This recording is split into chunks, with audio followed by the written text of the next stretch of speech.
Hello guys, আপনারা সবাই কেমন আছেন? আশা করি অনেক ভালো আছেন। আমিও অনেক ভালো আছি। আর এখন বিকেলবেলা আমি চলে এসেছি রুটি বানাতে। আর এখন আটাটা সানিয়ে নেব।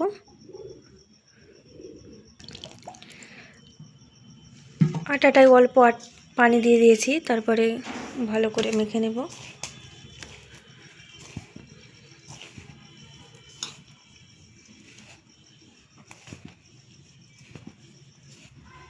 অল্প অল্প করে পানি দিয়ে মাখালে পরে খুব ভালো হয় আটাটা।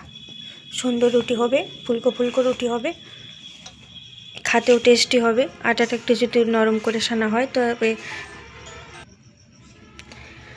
আটাটা যদি নরম করে মাখা হয় তবে রুটিটাও নরম হবে।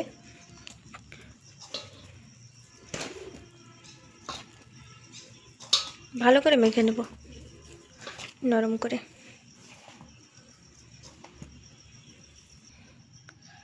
দেখুন খুব ভালো করে আটাটা সানিয়ে নিয়েছি। এবার রুটি বানাতে যাব। কাঠের উনুনে রুটি বানালে খুব ভালো হয়, ওই জন্যে কাঠের উনুনে রান্না করব ভাবছি এবার থেকে। আপনারা সবাই কাঠের উনুনে রান্না করলে পছন্দ করছেন সবাই, তার জন্য ওটাই ভাবছি যে এবার থেকে কাঠের উনুনে রান্না করব। আর আপনারা যদি পাশে থাকেন তাহলে তো অনেক অনেক ভালো হয়। আশা করি পাশে থাকবেন। আর এই চ্যানেলে যদি নতুন হয়ে থাকেন একটা লাইক, কমেন্ট, সাবস্ক্রাইব করে যাবেন।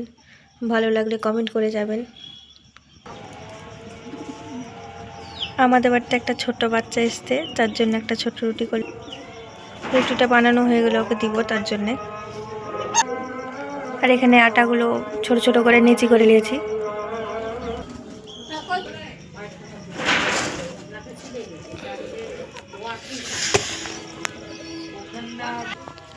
দেখুন কি সুন্দর ফুলকো ফুলকো করে রুটি ভাজছি, কত সুন্দর রুটিটা ফুলছে।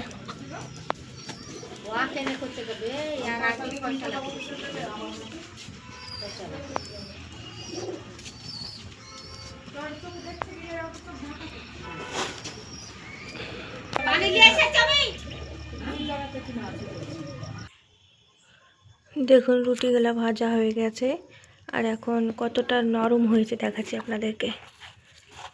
দেখুন রুটিটা ছোট ছোট করে ভেজে নিয়েছি, একবারে নরম তুলতুলে হাতের মুঠোয় ধরা যাচ্ছে।